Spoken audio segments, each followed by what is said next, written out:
नमस्कार मित्रों, मैं doctor Manjeet Singh, assistant professor Hindi. आइए आज जो है संज्ञा के बारे में बिल्कुल शुरुआत कहने का अर्थ है कि बड़े आसान शब्दों में इसे जो है आप समझिए। तो एक चीज मैं आपको यहाँ बताना चाहूंगा कि आप कोई भी परीक्षा दें, चाहे कहीं से भी किसी भी प्रतियोगी परीक्षा में शामिल हो, इसे एक बार जरूर देखें, अंत तक बने रहें। हाँ, एक रिक्वेस्ट जरूर करूंगा कि यदि आप मेरे चैनल पर पहली बार हैं तो लाइक और सब्सक्राइब करके अधिक से अधिक मित्रों को जोड़ें। तो आइए देखते हैं इसमें क्या अलग है। तो इसकी परिभाषा तो रहेगा ही, इसमें जो है इसके भेदों पर बात होगी, इसकी पहचान आप कैसे करेंगे, यह कैसे कार्य यानी संज्ञा जो है किस तरीके से जो है कार्य करता है, इसके उदाहरण पे चर्चा करेंगे। केवल एक बार देखिए, आप कभी नहीं भूलेंगे। तो आइए बढ़ते हैं आगे। इसकी परिभाषा पर एक नजर डाल लेते हैं कि संज्ञा ऐसे पदों को कहते हैं जो किसी व्यक्ति, स्थान, वस्तु, विचार या भाव का बोध कराते हैं, जैसे लड़का, घोड़ा, सीता, आगरा, पहाड़, चौड़ाई, बुढ़ापा इत्यादि। संज्ञा अर्थात सीधी सी बात है कि यदि आप किसी भी व्यक्ति, स्थान, वस्तु, विचार इत्यादि के बोध में अगर नाम हो वही संज्ञा है। आगे बात करते हैं इसकी पहचान कैसे करें। तो संज्ञा की पहचान सबसे पहली बात जान लीजिए कि इसके रूप से भी कर सकते हैं। कैसे? ये इसके दो लक्षण हैं। संज्ञा के बाद पहला लक्षण, संज्ञा के बाद परसर्ग आ सकते हैं, जैसे ने, को, से। अर्थात संज्ञा के बाद परसर्ग यानी कारक चिन्ह। ये पहली पहचान आप इस तरीके से कीजिए कि संज्ञा यदि है, जैसे राम है तो राम के बाद जैसे ने, राम ने रावण को मारा।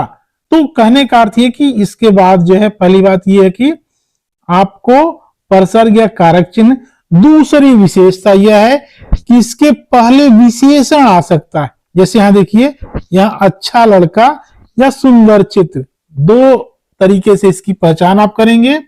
अगला देखें कि संज्ञा के कार्य कौन कौन से हैं। देखिए, संज्ञा का पहला कार्य यह है कि ये कर्ता के रूप में कार्य करेगा, दूसरा है कि कर्म के रूप में, और तीसरा जो है पूरक के रूप में प्रयुक्त होता है। जैसे जिस कर्ता के रूप में क्या है, राम किताब पढ़ता है, यह राम क्या है, कर्ता है, यानी किताब पढ़ने वाला कौन सा है, किताब पढ़ने वाला जो है राम है। दूसरा कर्म के रूप में, अब देखिए यहां पर जो है किताब राम के द्वारा पढ़ी गई, तो किताब यहां देखिए, किताब क्या है, ये यहां जो है किताब क्या है, कर्म है। तो यहां कर्ता जो है कर्म के रूप में इसका प्रयोग हुआ है। तीसरा और सबसे महत्वपूर्ण है कि राम विद्यार्थी है, तो यहां पर देख लीजिए कि विद्यार्थी जो है इसका पूरक है, यानी ये दोनों कॉम्प्लीमेंट। जैसे हम कहते हैं कि मान लीजिए यह रेक्टेंगल है कि नहीं, ये और ये एंगल बराबर होते हैं। ऐसे जैसे मान लीजिए यहाँ राम है तो यहाँ विद्यार्थी है, दोनों एक दूसरे का पूरक है। इस तरीके से आप जो है संज्ञा को पहचान सकते हैं। अगली बात देखते हैं संज्ञा के भेदों पर। संज्ञा के जो है मुख्य रूप में तीन भेद हैं, जातिवाचक, व्यक्तिवाचक, भाववाचक। लेकिन गणनीय संज्ञा और अगणनीय संज्ञा के रूप में भी इसे पहचाना जाता है। आइए बात करते हैं संज्ञा के भेदों पर। सबसे पहले जातिवाचक संज्ञा, जिस संज्ञा पद से किसी वर्ग के सभी प्राणियों, वस्तुओं या स्थानों का बोध हो, उसे जातिवाचक या समूहवाचक संज्ञा कहते हैं। जैसे आदमी, शेर, शहर, गाय, नदी, पहाड़, पुस्तक इत्यादि। जैसे मान लीजिए पुस्तक की बात करें तो पुस्तक जो है इसमें सभी पुस्तकें आ जाएंगी। लेकिन अगर हम यहाँ रामचरितमानस केवल लिख देते हैं, रामचरितमानस लिख देते हैं, तो यह एकमात्र किताब है, यानी यह व्यक्तिवाचक होगा, यह जातिवाचक होगा। ऐसे पहाड़ हैं तो पहाड़ में सभी पहाड़ आ जाएंगे, हिमालय भी आएगा, इसके बाद शिवालिक भी आएगा, अरावली भी आएगा, लेकिन पहाड़ कहेंगे तो जातिवाचक। ऐसे नदी की बात करें तो सेम ऐसे ही आप समझ सकते हैं। अगला देखते हैं व्यक्तिवाचक संज्ञा। जिस संज्ञा पद से किसी एक विशेष व्यक्ति, स्थान या वस्तु के नाम का बोध हो उसे व्यक्तिवाचक संज्ञा कहते हैं। जैसे राम की बात करते, ठीक है, राम, शीला, कोलकाता या हिमालय। अभी हमने आपको बताया कि जैसे कोलकाता क्या है, एक शहर का नाम है, लेकिन अगर हम शहर का दें तो इसमें सभी शहर आ जाएंगे। तो ये हो गया व्यक्तिवाचक या समूहवाचक में अंतर भी जान सकते हैं। भाववाचक, जिस संज्ञा पद से किसी भाव, गुण, अवस्था, व्यापार आदि का बोध हो उसे भाववाचक संज्ञा कहते हैं। जैसे मान ली सत्य, न्याय, प्रेम, दया, क्रोध, ऊंचाई, ये सारे भाव हैं। सत्य कोई व्यक्ति नहीं है, क्योंकि सत्य एक क्या होता है, भाव है। ऐसे ही न्याय भी एक भाव है। जैसे प्रेम है, प्रेम कोई व्यक्ति नहीं, एक भाव है एक तरह का।